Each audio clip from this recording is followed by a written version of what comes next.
این پل شما میبینین بالای سرک اتصالی کمپانی دشت برچی هست. این سرک از دشت برچی شروع شده و در سرک کمپانی وصل میشه و فکر میکنم که ادامه هم داره نظر به پلان شهروالی محترم کابل که اصل هدف در این است که لود ترافیک از بالای شهر کم شود و بیشتر کسایی که به این سمت میخواین روان هستند تا اینکه برون از اون طرف و قدر مسیر دور و دراز طول بکشن و بالاخره در گیر و بار هم بانن، از طرف کوتاه‌تر به هدف خود برسن. طول پل 21.5 متر است. همین طول ابی گادرها 21.5 متر است، یعنی 21 متر و 60 سانتی خود پل میشه. 10 سانتی دیگه هم به خاطر جاینتش گذاشته میشه. عرض از پل دو دانه پل شما پل در پلو میبینید، هر کدامش 8 متر و 80 سانتی است از بیرون تا بیرونشه. والله اینطور بگوییم که برای تولید گادرهای پیش ساخته که در فابریکه تولید میشه هنوز متاسفانه که امکانات زیادی در کشور ما وجود نداره. این اولین فابریکی است که ما در دسب ساختیم، در اونجا گادرها را تولید میکنیم با بسیار کیفیت خوب، با بسیار مراقبت بسیار خوب در فابریکه صورت گرفته میتونه. هم قسمی که شما میدانین اگر ما در اینجا در روی ساحه ایران را رخت بکنیم با او کیفیتی که در فابریکه میتونیم، با او امکاناتی که در فابریکه موجود است در اینجا نیست و قدر دسترسی نداریم و کیفیتش به او اندازه شاید خوبتر نباشه. ولی اینا را ما در اینجا یک فابریکه نو ایجاد کردیم، در اونجا تولیدش میکنیم، در اونجا مراقبتش میکنیم، زمانش که بوره شد انتقال میدیم، در اینجا نصبش میکنیم.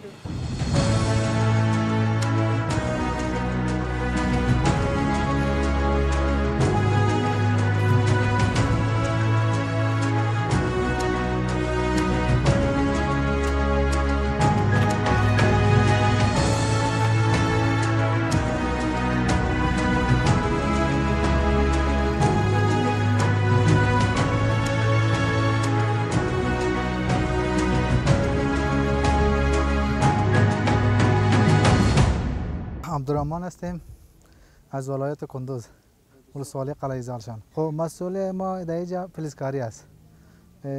گادرایش ولدینگ میکنیم، در بغل کتارایش میآید دور ولدینگ میکنیم.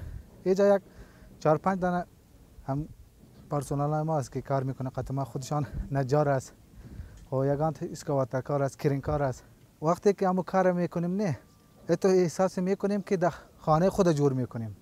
اما تو فکر میکنیم که خانه خود جور میکنیم. در وقتی که کار میکنیم تو خوشحالی میایم که وطن خود جور میکنیم، وطن خود آباد میکنیم. از در اینجا که کار باشه ما دیگه در مملکت دیگه رفته کار نمیکنیم، با خاطر که در وطن خود کار کنیم، وطن خود جور کنیم. پایا ما دیگه جوانه یاد که دیگه جوانه از راه قشقی نره در ایران یا در ترکیه، بیاین در وطن خود جور کنیم، وطن خود آباد کنیم.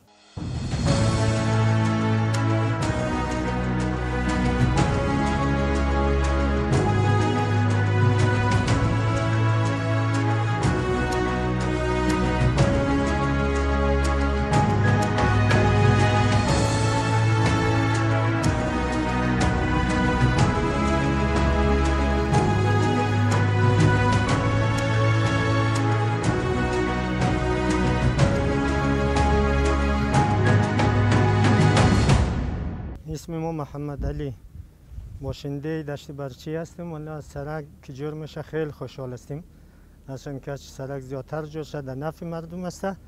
این سرک که جور میشه 20% مشکلات مردم حل شده.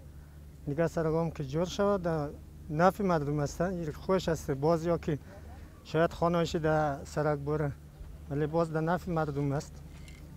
دیگه شهروالی تقاضا دادیم که از سرک زیادتر جور کنه و کیفیت سرک کوشش کنه خوبتر باشه. مردم هم کاریش اینمی هم کاری بود که خانه‌اش رفته و زمینایش رفته، قد شهروالی هم کاری کرده که چیزی من تو شهروالی هم یک کار کنه که در چیز خانه‌ای از او و هم زمینایش هم یک جای بدیل بده.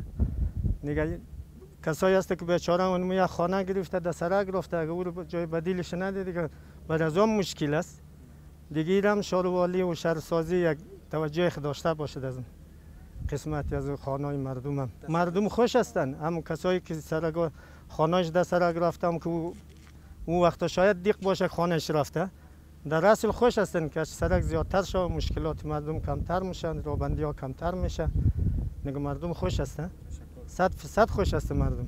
رضا، باشنده دشت برچی هستم.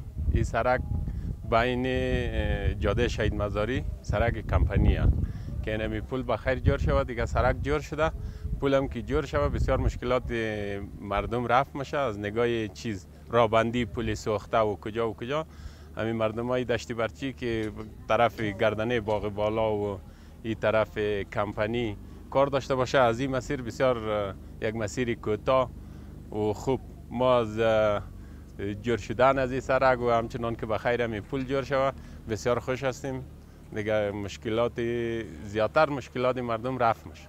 ما از شاروالی است که دیگه بخیر تلاش کنه، کار کنه. از امید سرکا چندین دانه باید جور شود. تنها در یک دانه خو مشکلات تا جای حل میشه دیگه، 100% نمیشه. یک سرک 20 متر جور شد، یک 20% مشکلات اونجا حل شد، یک 20% اینجا، یک 20% جای دیگه. خود دیگه توکل به خدا، همین تو آستا شاید دیگه شاروالی کار کنه و مشکلات ما حل شود.